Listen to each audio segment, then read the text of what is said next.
없어요.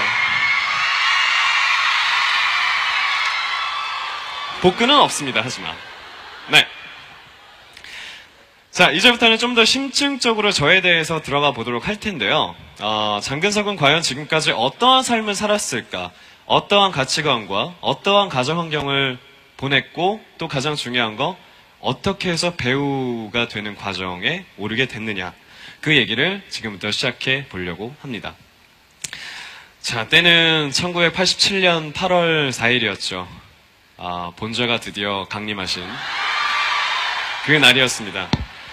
어렸을 때부터 유난히 노출을 좋아했던 장근석은 항상 집안에서도 늘 옷을 벗고 다니기로도 실제로 굉장히 유명했었던 그런 기억도 있어요. 어머니의 태몽은 과수원에 과일나무에 과일이 굉장히 많이 열려 있었다라고 하셨었는데, 지금 생각해보면은 그 태몽을 제가 해몽을 해보니까요, 재주가 많다는 해몽이더라고요. 그래서 아마 어머니의 태몽이 어떤 저에게 있어서도 좀 많이 연관이 되지 않았을까라는 그런 생각도 이제는 많이 듭니다. 주로 어렸을 때 찍은 사진들을 보면 굉장히 의아하게도 나치 사진이 굉장히 많습니다. 중요한 부위는 굉장히 가렸고요. 네. 뭐 어렸을 때 몸매는 다들 이러니까 제가 의도한 바는 아니었습니다. 사실 태어나서부터 초등학교 입학을 하고까지는 굉장히 좀 큰 어떤 어려움이나 큰 가정 문제는 없었던 것 같아요. 굉장히 평온하고 어떻게 보면 또 평범하게, 그리고 또 강아지도 어렸을 때부터 굉장히 좋아했고요. 남들과는 전혀 다를 바가 없는 그런 유년기를 보내게 됩니다. 하지만 저에게 있어서 가장 인생이 바뀔 수 있었던 그런 결정적인 계기가 생기는데요. 이게 1995년 전국 예쁜 어린이 선발대회에서 대상을 받게 됩니다. 저 때부터 이제 사실은 연예계 본격적인 진출을 했다고 볼 수 있겠죠. 그리고 저의 하루하루는 그 다음날부터 바뀌어져 갑니다.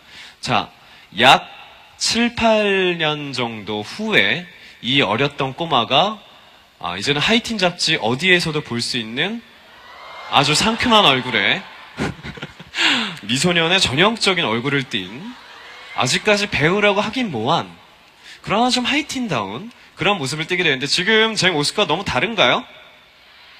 믿기 어려우신가요? 놀라지 마십시오. 저에겐 이러한 얼굴도 있었습니다. 정말 앙증맞죠? 네, 뭐 이런 유년기를 보내면서 또 이렇게 하루가 바뀌면서 세상 사람들은 저에게 하루하루씩 관심을 가져주더라고요. 어느 날 해보지 않았던 잡지 인터뷰를 태어나서 처음 해보고, 바로 또 그의 계기가 한 통신사의 CF를 통해서 세상의 얼굴을 처음으로 나타나게 된 거죠. 한 가지 재밌었던 건, 이런 배우 생활이나 아니면 이런 인터뷰나 이런 잡지 촬영을 통해서 제가 지금까지 시도해볼 수 없었던, 어쩌면 평생 동안 한 번도 해볼 수 없었던 것들을 하나씩 경험을 하게 됩니다.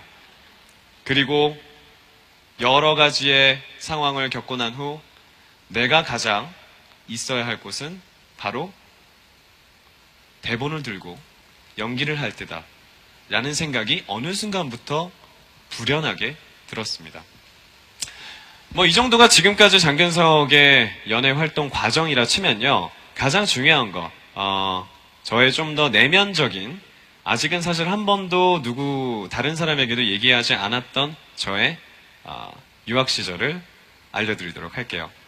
중학교 3학년 때 졸업장을 받고 바로 뉴질랜드에 어학연수를 가게 됐어요. 약 1년간. 그곳에서는 근데 너무나 행복했어요.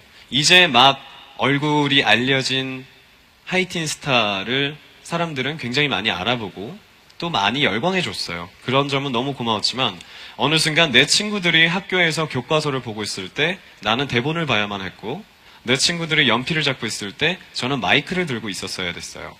그래서 저희 어머니가 저에게 이렇게 말씀해 주셨습니다. 지금이 아니면 다시는 돌아오지 못할 순간이다. 다시 못 만날 순간이다. 학생으로서의 네 모습을 지금이라도 찾자 라고 해서 어머니와 단 둘이 뉴질랜드로 유학을 가게 됩니다. 어머니와 참 단 둘이 좋은 추억도 너무 많이 만들 수 있었고요.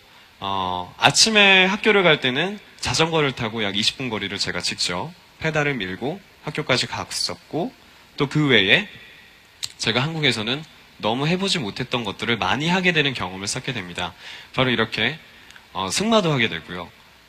뉴질랜드에서는 승마도 굉장히 저렴하고 또 모든 국민들이 주말에 즐기는 스포츠라서 저도 운이 좋게 아주 저렴한 가격에 어렸을 때부터 승마를 배울 수 있었고요. 사실 이렇게 사진으로만 보면 너무나 평온했고 너무나 조용했던, 그리고 또 너무나 안정적이었던 삶인 걸로 비춰줄 수도 있겠지만, 사실 얘기는 지금부터입니다. 너무나 힘든 게 있었다면 글쎄요, 어느 순간에 좀 뭐랄까 한 번도 겪어보지 못했던 좀 집안에 문제가 생기면서 전혀 여유롭지 않은 유학생활을 사실은 하고 있었던 거죠. 어머니는 스시집에서 아르바이트를 하셨었고요. 저는 아침에 학교를 갑니다. 그렇게 해서 저녁 시간이 됐을 때 어머니와 제가 식탁에 모여서 공부를 할 때는 전기세가 아까워서 촛불을 켜고 공부를 했었고요. 집에 보일러가 없었어요. 보일러가 없는 굉장히 저렴한 집이어서 제가 직접 장작을 합니다. 장작을 하고 그것을 제가 직접 불로 붙이면서 한 번은 벽난로 옆에서 자다 머리카락이 다 탈 뻔한 적도 있었고요. 그런 넉넉하지만은 않은 유학 생활을 보내게 됩니다. 하지만 그때부터 저는 한 가지의 꿈이 생기기 시작했습니다. 나를 세상에 알리겠다. 나는 세상에 많은 사람들에게 나를 더 알릴 수 있고 내 자신을 더 알릴 수 있는 그런 사람이 되어야겠다 라는 마음을 갖게 되면서 본격적으로 배우의 길을 걷게 됩니다.